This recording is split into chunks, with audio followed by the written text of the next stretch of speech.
All right, so we were on page 403. And we said that a person, when they buy a new talit and put strings in it, should make a shechianu. It doesn't make a difference whether you're the one who put the strings or you bought it with strings in it. You still make a shechianu blessing when you buy that new talit. The question now is as follows. What if you have an old talit? The strings wore out, but the talit is still functional. So you put in new strings and tie new tzitzit on your old talit. Do you make a blessing on that? It's an old talit with new strings. No. What's the question we have to ask?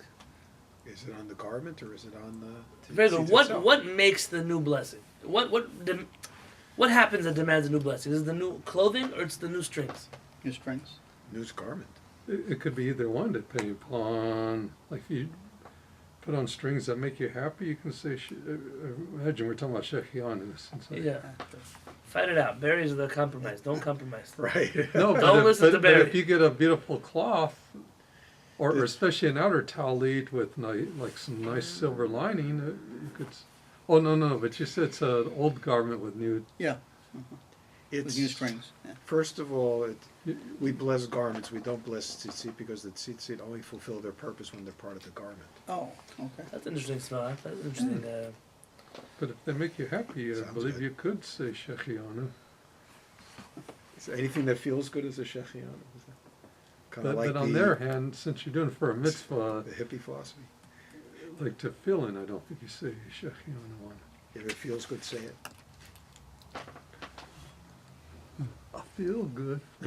But you couldn't make the blessing if it was just a garment without the strings, right? Or could you? Let's read. Im hetzil tzitziot chadashot on page 405. If a person put new strings with beged talit yashan on an old garment, eino mevarech shechianu klan. He does not make a blessing at all. Say that, I'm sorry.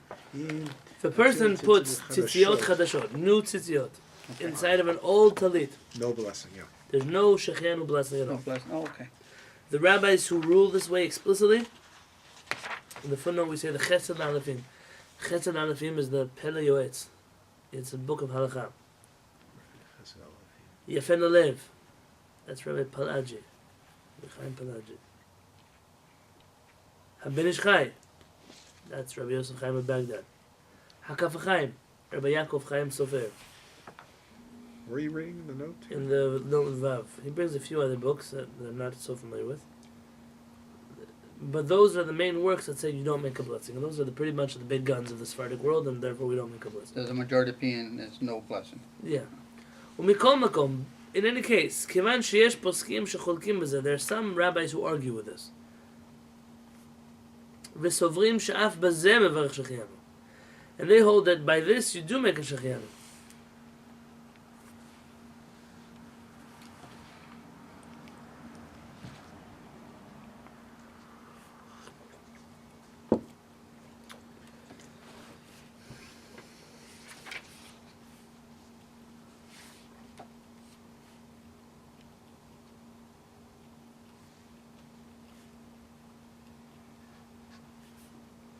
So the Ben Ish Chai says you do make a shechianu if you change the strings.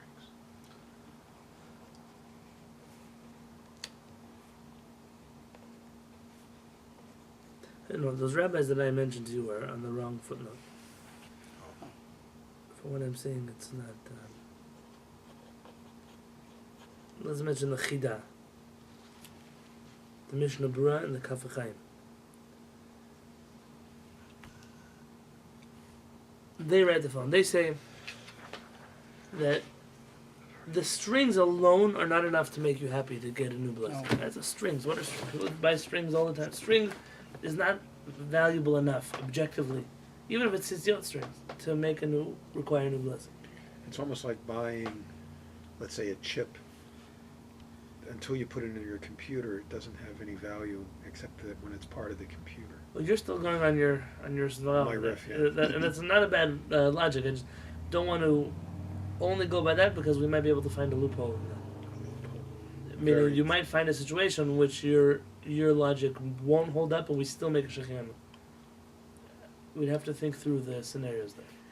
The Shechianu is not the most watertight bracha. It is not a watertight bracha, right? Oh, You find here though that the Bach understands, and many other with him, that the Rambam holds that new strings are enough to make a blessing. Because it's a big gun like the Rambam, he issues the following decision. Lachen, back on the top. Second line, last two words. Lachen tov shemiyad achar shitatef b'talidzo. It's a good idea that after you wrap yourself in the old talit with new strings, yikach pri chadash, you should take a new fruit, or yilbash beged chadash acher, or wear some kind of new clothing. V'yivarech alav shechianu, and you should make a shechianu on that new fruit. V'yichaven liftor gam et hatzitziot hachadashot. And you should have in mind that that includes in it the new tzitziot, according to the opinion that says that according to the Rambam you would make a blessing. This is like eating bread when you eat rice for Ashkenazim. Right. The only Cover people who yourself. do that. Right. I think only Chabad does that. I've never seen anybody else do it. So not other Ashkenazim don't. The good, and I don't. The truth is, I don't know why Chabad does either. I mean, the only opinion brought down in Halacha is that rice is a mizonot. But There is an opinion in the Talmud that rice is hamutzi, but it's a Talmudic opinion. Nobody codified that into law. this seems to be like trying to cover the bases. So it's saying is Yeah, that's if what you're- he's trying to. I guess he doesn't want to explicitly go against what might be the Rambam's opinion. The Rambam is big enough to us that we'd like to try to take him into consideration. Now let's ask this question. What if someone buys a new talit? The new talit is like 100% polyester. It's like the kind of it's like disposable talit, you know, like not disposable, God like those forbid, but kippas. it costs like $10. You know, it's not a wool talit that you're gonna wear it for the next 20 years. And chances are that it's not gonna last for so long. Or it's some kind of fabric that just not durable. It's like It's just not gonna hold up. it's just not gonna hold it. You know, it's a bad quality talit. You're not so excited about it. Do you make a shechianu on it anyways because it says, oh, when you get a new talit, you make a shechianu, or do you have to also judge based on the material that it's made out of? Good question. Of course, there wasn't an issue until very recently. I threw Polyester. polyester in there for a reason. Like low quality wool, you know, things that they're new, but the person couldn't afford the, what do they call Higher them, quality, Super I guess, 150s or whatever they made. I don't know what it's double considered. weave or whatever they Yeah, call it. exactly. It's a very simple kind of wool.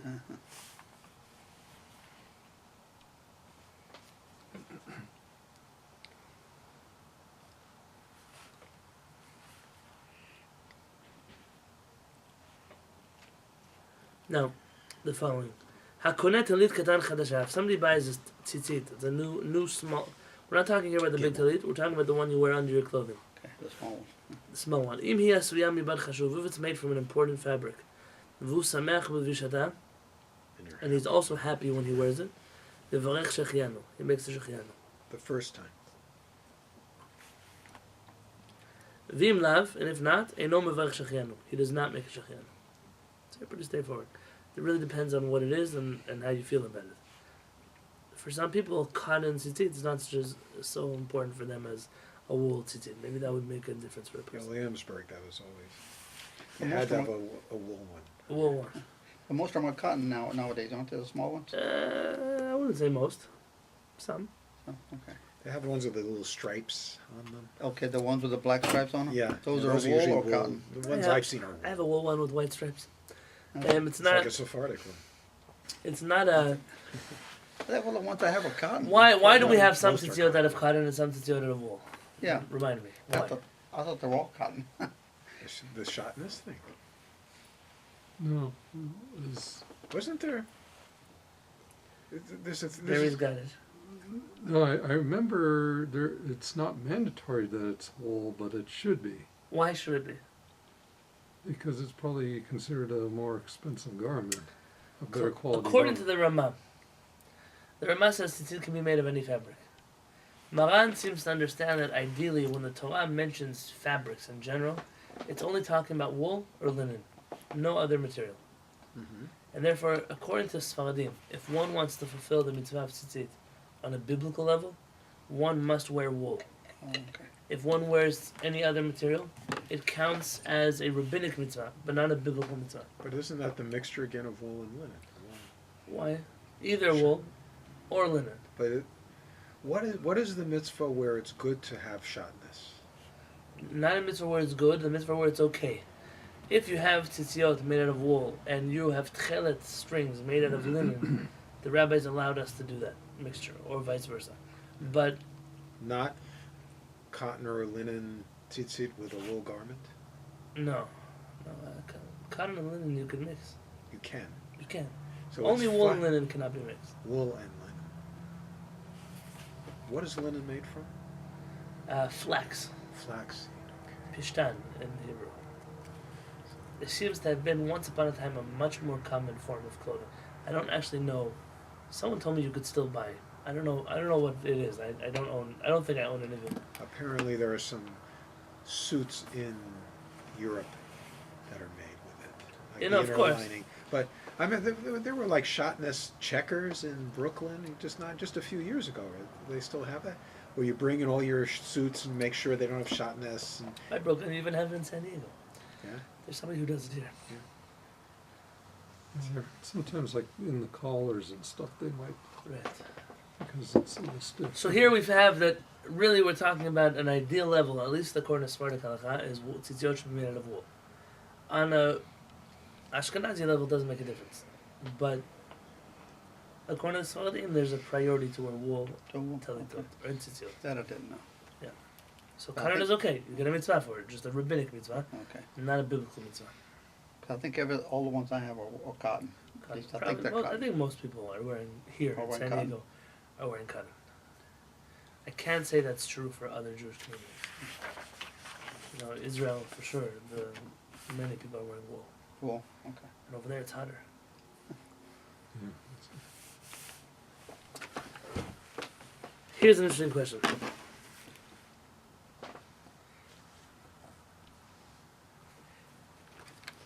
We had a similar question before. You might remember actually that we had this question.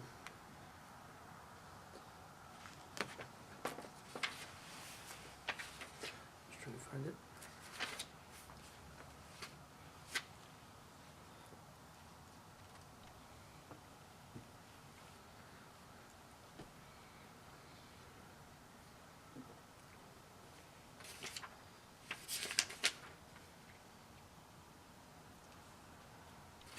We had a question about if a few people are going to put on a talit all at the same time. Can one person make the blessing for everybody or not? Yeah, well, we did discuss it one time. We did discuss this on page 153. We had it in there.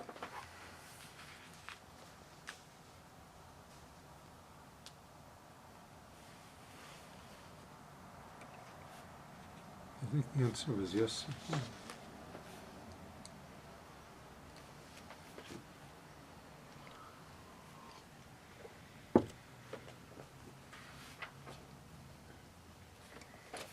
So here we have the following question: what if a few people buy new talitot?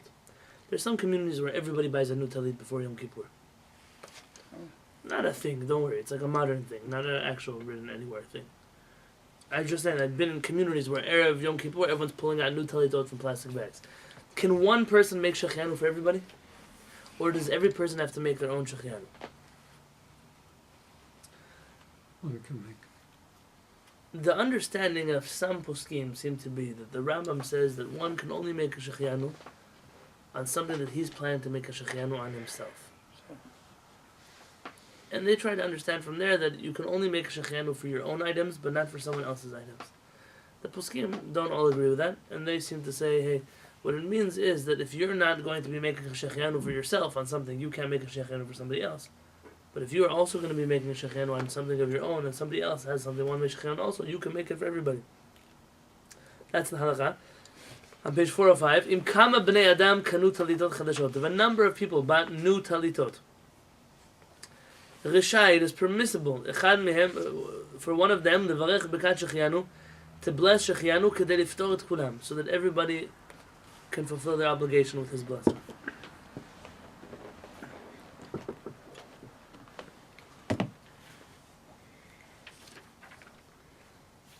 This next question is a loaded question.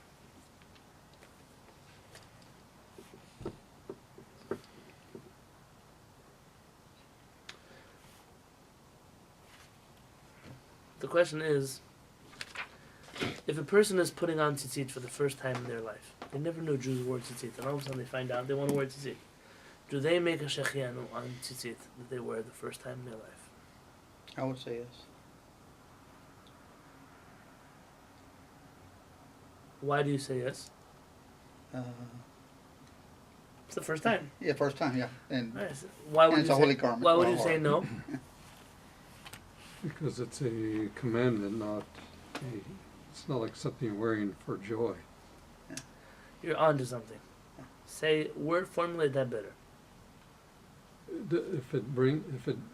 If you're doing it not because it brings you joy, but just because you're performing a Why do we commandment. make a shechianu? Not because it's the first time we're doing something.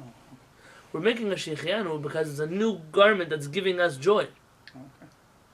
If it was because the first time we're doing something, then you can also make a shechianu on tzitzit. That you just put on new tzitzit in an old garment, and therefore, in order to make a shechianu on a new tzitzit, the first time a person ever does a mitzvah, it must also be a brand new talit or a brand new tzitzit. It must be the kind of thing he would make a shechianu on. I don't see the logic in terms of, say, for example, a brit. What do you mean? You say a shachianu on a brit, right? But it's for a commandment, not for pleasure. Do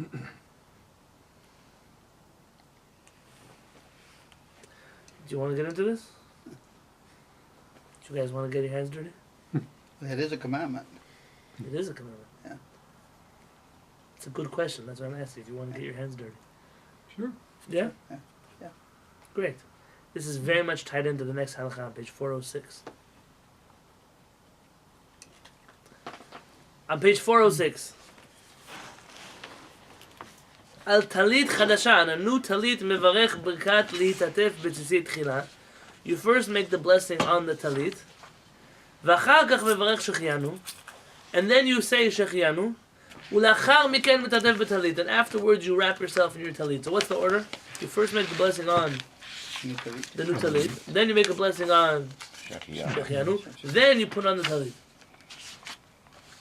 V'yesh mehashkenazim, some of the Ashkenazim, שמברכים ברכת שהחיינו תחילה. They first say שהחיינו, ואחר כך ברכת תתף בציצית. And then they make the blessing of להתעטף בציצית.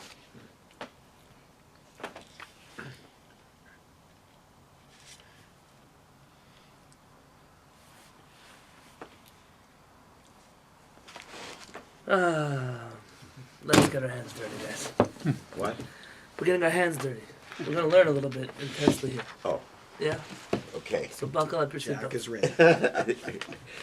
If you hold your finger here, I want you to flip back to page 403.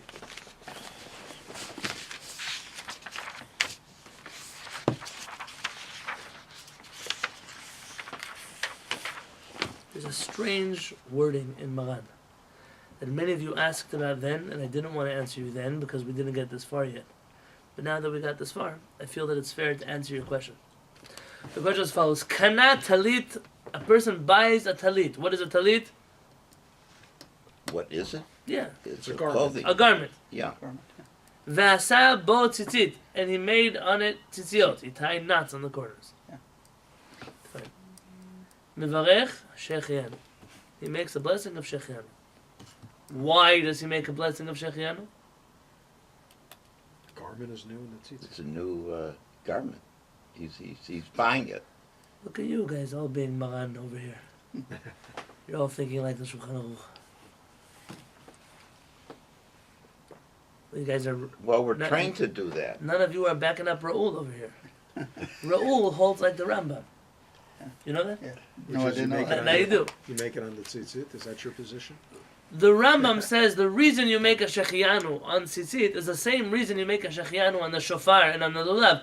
It's the first time you're doing this mitzvah now on this article. You're making a blessing not on the clothing, but on the mitzvah. I just lost You my remember that? credentials as a Rambamist. So understand What was the next case? Here, he's making room for you here. What was the next case? The next case was, what happens if you buy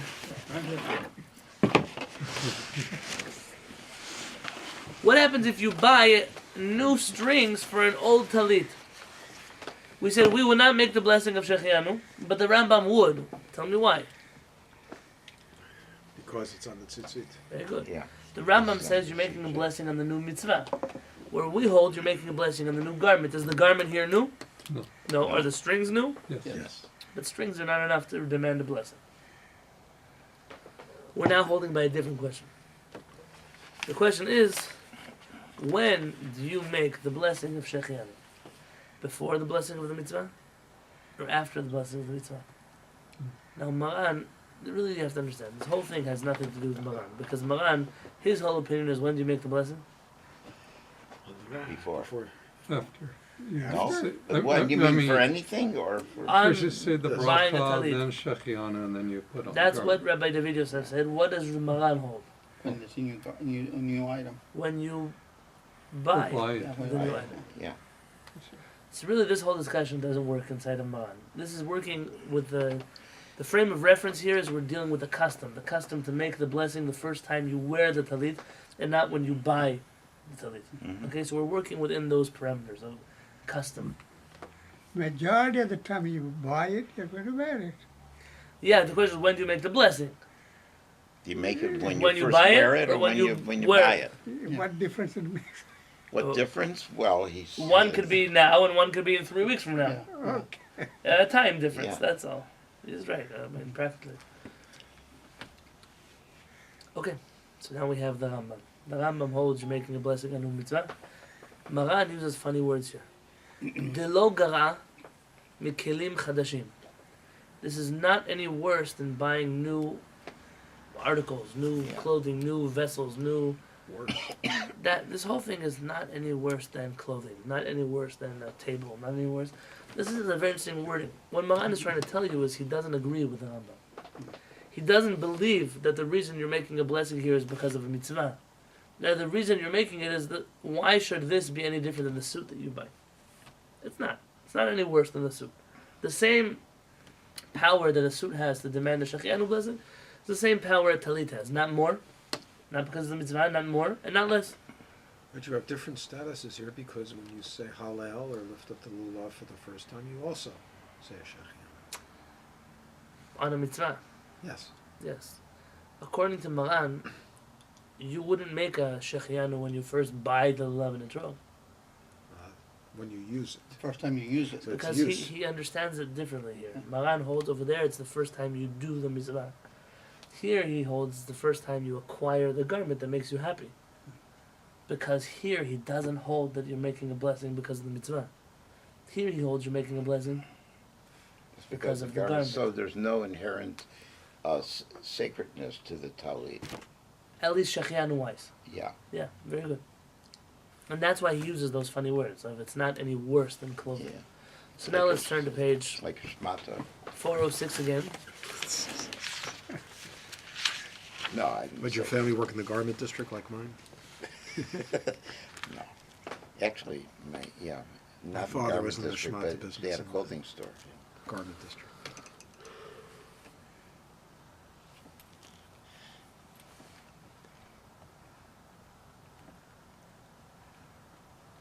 And Eli's office was across the street. Are you guys ready for some roller coasters? Oh, yes. So some what? Some Roller coasters. Oh, yeah, we're always ready for Great. that. But In the footnote on the right side of the page. Ruach Hine. Lecha? Diracha, yes. Hine, linyan shar mitzvot, regarding other mitzvot. Oh, I made a mistake. Kagon shofar velulav, Set. like shofar and lulav, umgila, for Purim, ufidon ben, and the redemption of the firstborn. Mevarech kodem berkat mitzvah. You first make the blessing on the mitzvah. V'achar kach mevarech shechianu, and then you make a shechianu. Okay, when you make a blessing on a mitzvah, you first say al netilat lulav, then you say shechianu, and then you do the mitzvah. Everyone agrees there. Correct. Ulinyan berkat shechianu al pri chadash, regarding the blessing of shechianu on a new fruit. נחלקו האחרונים אם יקדים ברכת שהחיינו או יקדים ברכת הנהנים.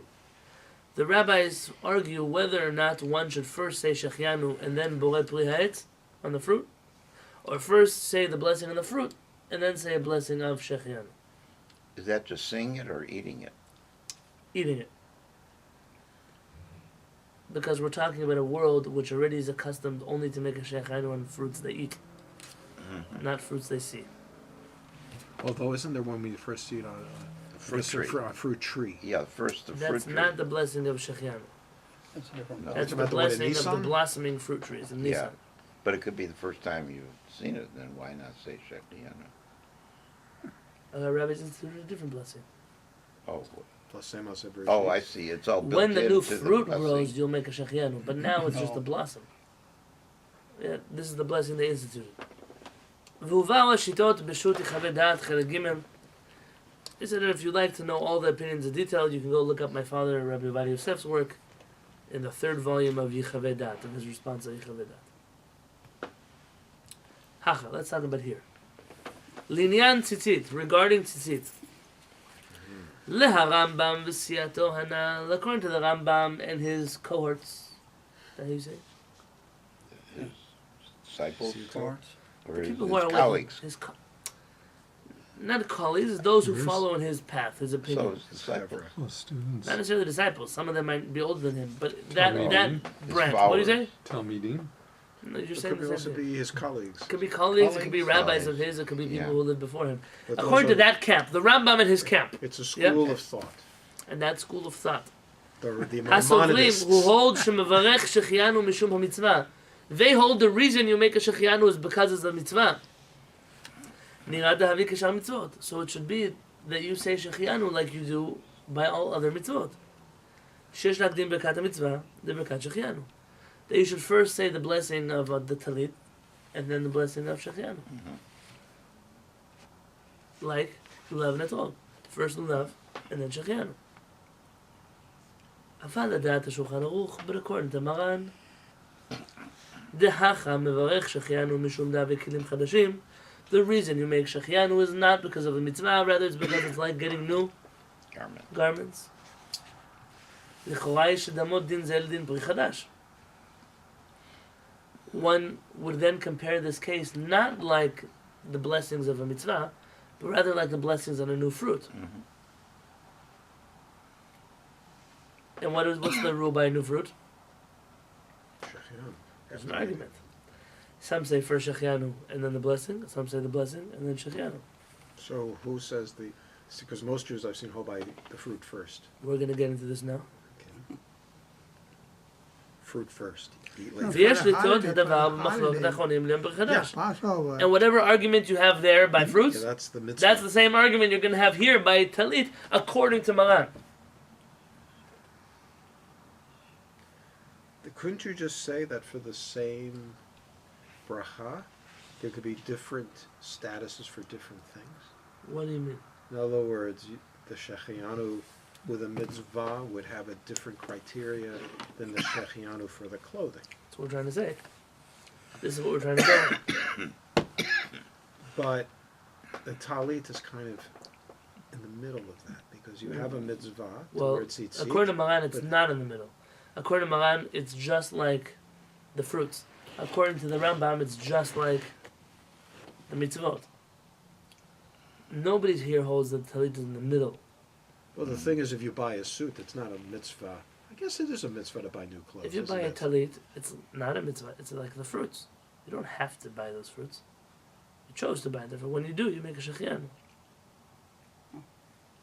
But a fruit must have a special status because we don't say it on a new whole wheat bread. Okay, so let's talk about fruits because we do have a rule about the fruits. We do have a Passover. law about the fruits. Passover time. Tanya? Passover time. Upon yes. Passover. ובאמת, and really, Yeah. שכן כתב מרן החידה ומחזיק ברכה. Maran, we don't call him Maran, but they call him Maran. The Chida, Rabbi Chaim Yosef David Azulai, in his book Machzik Bracha, He writes, "Sheyesh lakdim berkat litatef leberkat shechianu." You should first say litatef b'tzitzit, and then make the blessing of shechianu. Why? Sheken dat Maran Shulchan Aruch. This is the opinion of Maran Shulchan Aruch. Al derech shach noagim b'achlat pri chadash. Just like when we eat a new fruit, mevachinan berkat pri v'achar kach shechianu. Top of page 407 in the left column. That when we eat a fruit, we first make a blessing on the fruit, and then we make a shechianu. V'chen iskimu acharonim rabim, and many authorities hold like him. Did you eat it and then you say Shechianu? The Ben Ish Chai and the Pelagi and the Kavachaim, the Chida, like we mentioned. What, Jasper? You make first a Borei Pri Ha'etz, then you make a Shechianu, then you eat the fruit.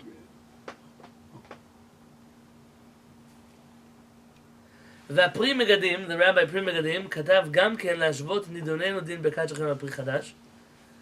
He holds that yes, our scenario of a talit is just like new fruits.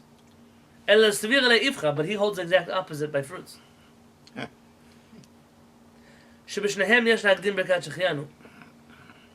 Because in both scenarios of talit and fruits, you must make the blessing of shechianu before you make the blessing on the fruit or the talit. Huh. Why? What is his logic? Listen to his logic. Mishum shebishnehem, because in both scenarios, the scenario of the fruit and the scenario of the talit, chala berkat shechianu kodem. The obligation to say shechianu begins before the obligation to make the blessing on the fruit or the talit begins. How does that happen? Explain. Let me explain. His opinion. Shebitzitzit, because by tzitzit, chal chiyuv berkat shechianu b'shat kinyan. When does Maran say you have to make the shechianu when you buy tzitzit? When you put it When you on. first use it. And you buy it. When you buy it. Oh. I'm trying to help you out. Very nice. When you buy the tzitzit, and therefore, the tzitzit what comes or the first? talit? Buying the talit with the tzitzit. All right. What comes first?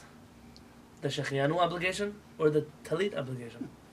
I guess. Yeah. Oh, but it's when you buy it, then it's a Shechianu. Shechianu obligation.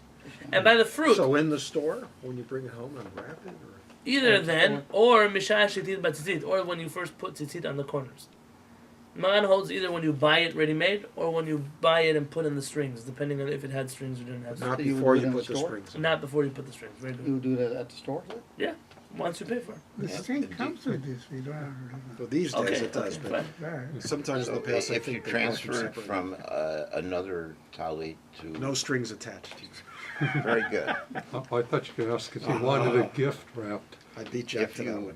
yeah, Then you could get wrapped at the store. I got a patent on that, by the way.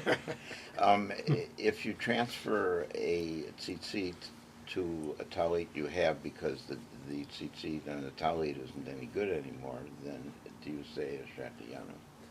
Transfer tzitzit onto an old talit? Yeah. No. Even though the tzitzit is... Or new for this Yeah. clothing? No. Okay. Very good. Because according to us, why do you make the blessing? According to the Rambam, you might. According to us, new. though, we don't. It's new. Because then it's not new. What about the fruits? When does Maran hold you have to make a blessing on the fruit? When it's new. I mean, before or after eating, you mean? Yeah. Remember we read this together last week. Jack mentioned it today. He's just blanking on it now. What?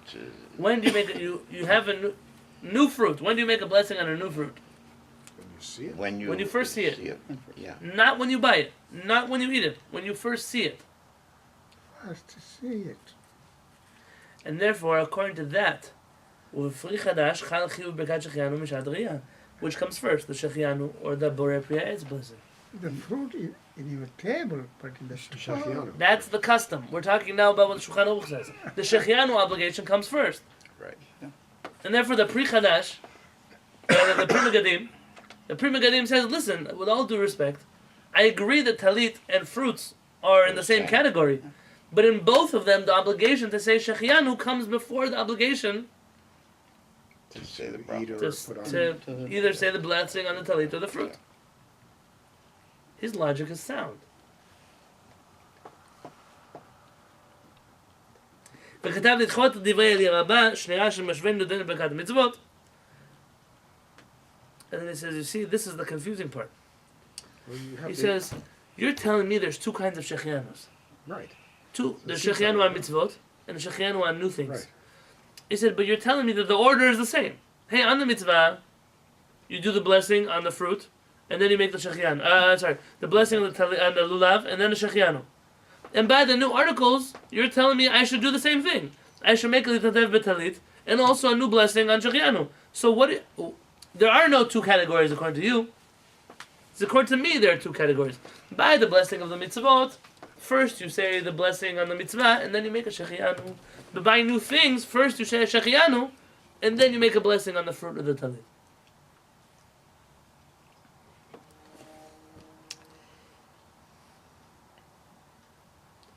Isn't there also an issue of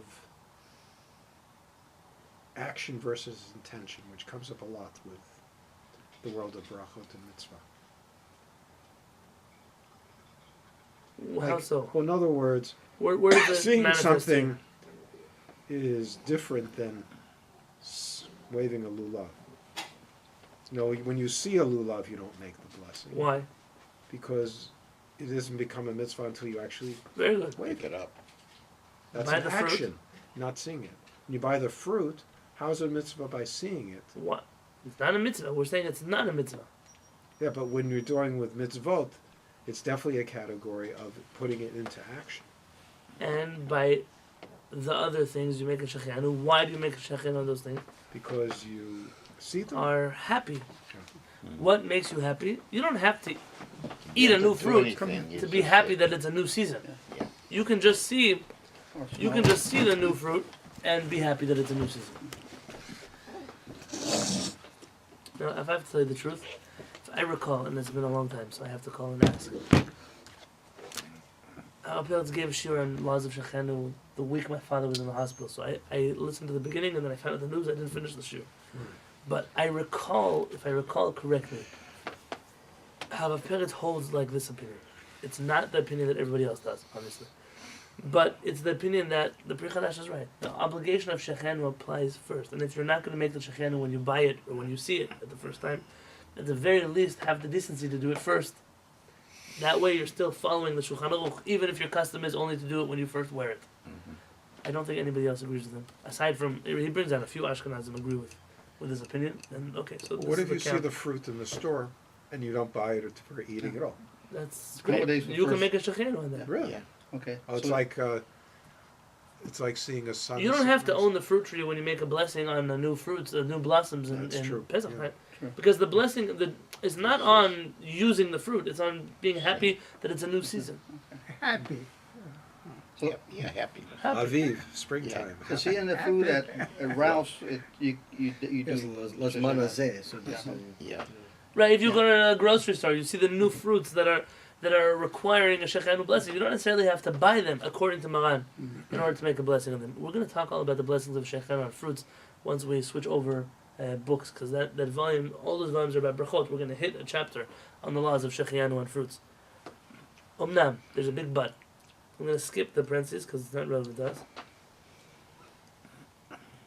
Are you in the second column on 407? Right now. In the middle of the page, there's a big word, omnam, bold. On page 407. We don't have extras. I think mine's here. Oh yeah, here it is. I got it. Yeah, I'm not Kitzur. Omnam, but a Kitzur Shulchan Aruch. Who wrote the book Kitzur Shulchan Aruch? Huh, quite a Maran. few people did. Carl. What do you mean, who wrote it? There What- were what is several this, a kits trick? or Shulchan Aruch. A few people have done it, right? Here, this is a trick question. Okay. The Kitzur Shulchan Aruch, the with a capital T, meaning the main one, Oh. is not. It's a misleading name. It is not an abridged version of Rabbi Yosef Kairo's Shulchan Aruch. The Kitzur Shulchan Aruch is a short book of halacha. And because in many places when you want to use the word halacha, you say, oh, it's in Shulchan Aruch. It might not even be in Shulchan Aruch. When you want to say a book of halacha, you say Shulchan Aruch, and he wrote an abridged book of halacha, and therefore called it Kitzur Shulchan Aruch. How many times have I argued with people? Oh, Shulchan Aruch says. I say, be careful. Look at the Shulchan Aruch, find the verse. Oh, it doesn't say. The books of halakha say. Those are two different things. Maran is not. There are other books of halakha, but don't tell me it's in the Shulchan Aruch when it's not there. It's a misnomer. It's not correct. The Shulchan Aruch, Kitzur Shulchan Aruch, is not an abridged version. It's a separate book written by a big tzaddik, Rabbi Shlomo Gansfried. Rabbi Shlomo Gansfried lived a few hundred years ago. I don't know exactly. That's the one that's translated to English. Yes. In Hungary. Poorly. One must know very much before they learn Kitzur Shulchan Aruch. The Jews of Hungary, what can you tell me about them? Machmer. Very stringent. Very much so. This is the most strict group of Jews in Europe. And I think European Jews, this is a known fact. That's why Hasidism flourished there. This piety of Hasidut was very, it made sense in Hungary. The fact that that book has become the standard book of halakha in America has led many people not to want to study halakha. I have to tell you from personal experience. But scary stuff. I grew up learning the Kitzur Shulchan Aruch. I personally enjoy the book as a person who knows that it's not the final say in halakha. But as people who go and pick up Art Scrolls translated it, Mitsuda's translated it, I think even those really bad English versions of it, this is the book of halakha that people read between Mincha and Mariv, that people, Right. but it's really not an all-encompassing work of halakha. This is just a short manual for those Jews in a certain population, a certain place, to follow halakha. And it's important to know that. Not even Ashkenazi Jews follow the Kitzur Shulchan Aruch. It's not an Ashkenazi book, it's a Hungarian book. So you're saying it's a summary, but it includes things that are not in the Shulchan Aruch. I Because wouldn't say a it's summary, I would stricter? say it doesn't An include abridged. many parts of the Shulchan Aruch that are not relevant to an everyday Jew's life is not in there. It shows the day-to-day laws of prayer, laws of food, laws of Shabbat, laws of holidays, and God forbid, laws of mourning. It has their laws of family purity. A little bit it touches on some other ethical issues, but it's pretty much meant as the traveling Jew who needs one book, who needs everything inside of it. This is his book, and it very much accomplishes that goal. If a person wants to have a very basic knowledge of halakha, I suggest finish Kitzur Shulchan Aruch once. It's very good. It's very good to at least be aware that there are halachot in areas of life you may not have known there are halachot. But it's not the final say. And today what they've done is something beautiful. There are a number of Kitzur Shulchan Aruch that have commentaries on the bottom that point out when Ashkenazim disagree, when Hasidim disagree, when Sfaradim disagree, when Yemenites disagree. I own a few different copies of different people, and that's a very good thing that has been done. I can tell you that what Barry and Dan said, which is which Kitzur Shulchan Aruch, the reason that's asked, because many people have written short books of Jewish law, and they've named them also Kitzur Shulchan Aruch. For example, The Baitanya has a Shulchan Aruch. Is it called Kitzur? there's a set called Yalkut Yosef, written by the older brother of Rabbi David Yosef. This is like the Sephardic, modern Sephardic Jews' encyclopedia of Jewish law. It's some 30-some volumes. I don't know exactly the number of volumes. I have them at home. And essentially this is classic style of the family. This is just Rabbi David Yosef's words put in much simpler Hebrew for the layperson to be able to read them, with sources in the bottom. When he realized that set became 30-some volumes, he decided, hey, I have to have an abridged version of my own book. And so he wrote Kitzur Shulchan Aruch Yalkut Yosef. And now, if you come from this circle and you say Kitzur Shulchan Aruch, you very well might be referring to the 2-volume set, which is an abridged version of all of Rabbi Yitzchak Yosef's, the current Sephardic chief rabbi, all of his writings. You'll find a number of people have done similar things.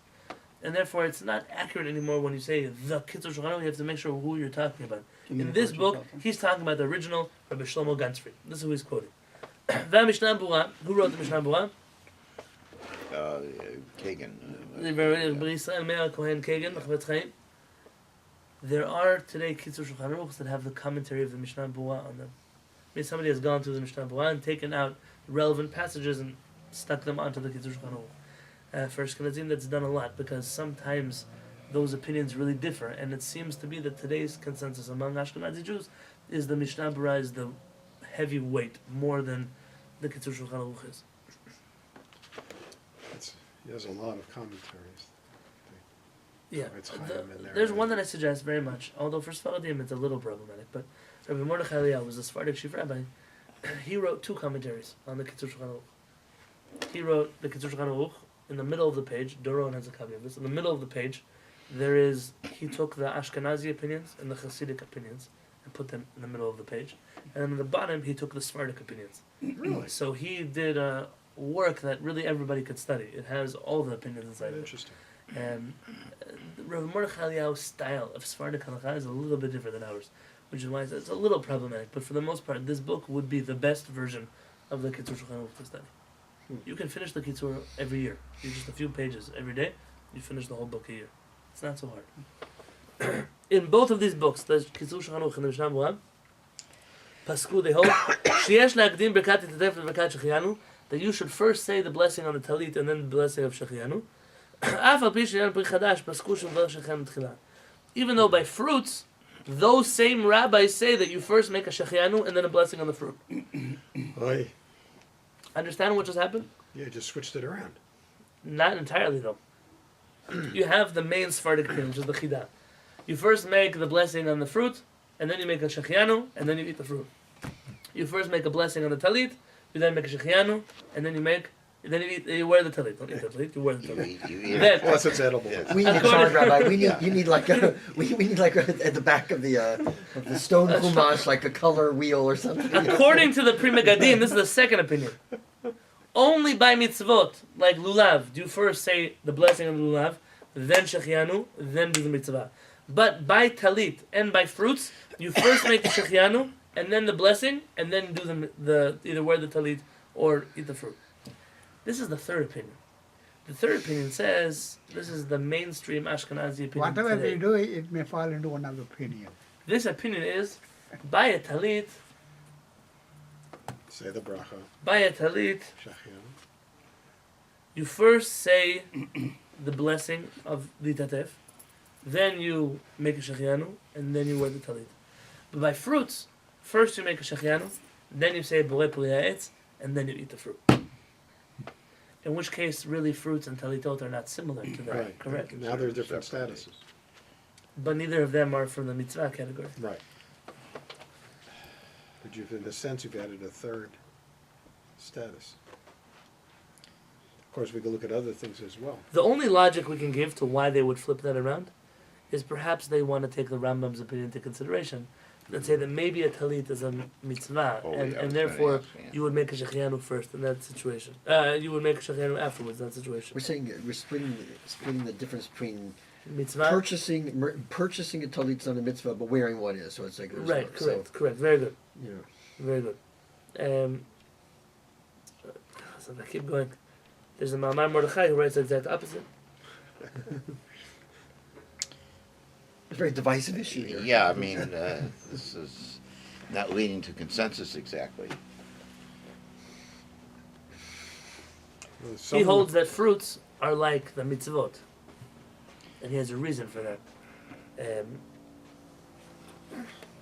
Then you have the whole another camp, and that camp is maybe the blessing of Shechianu is an interruption between the blessing and the doing of the mitzvah, or the blessing and the eating of the fruit. Because really, could you make the Shechianu before?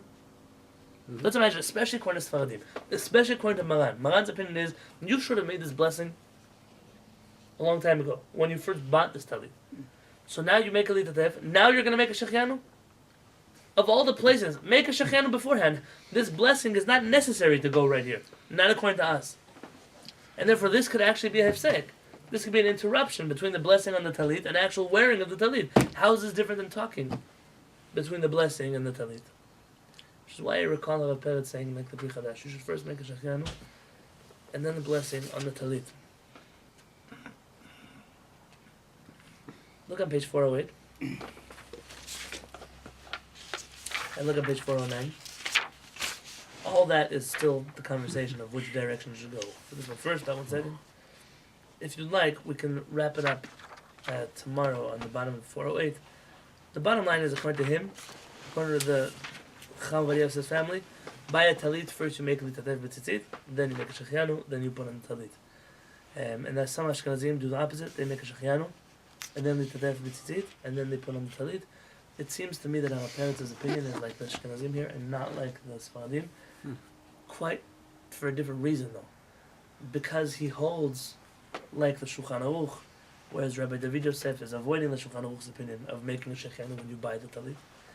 And therefore, really, you have the Sfaradim doing their own thing. It's not a Sephardic thing, it's their own thing. The Ashkenazim are following the Shulchan Aruch, or at least those rabbis who strictly interpret the Shulchan Aruch. And a Rebbe is trying to be like those rabbis who are strictly following the Shulchan Aruch. God willing, tomorrow we'll pick it up on top of page 409. This is not what I'm-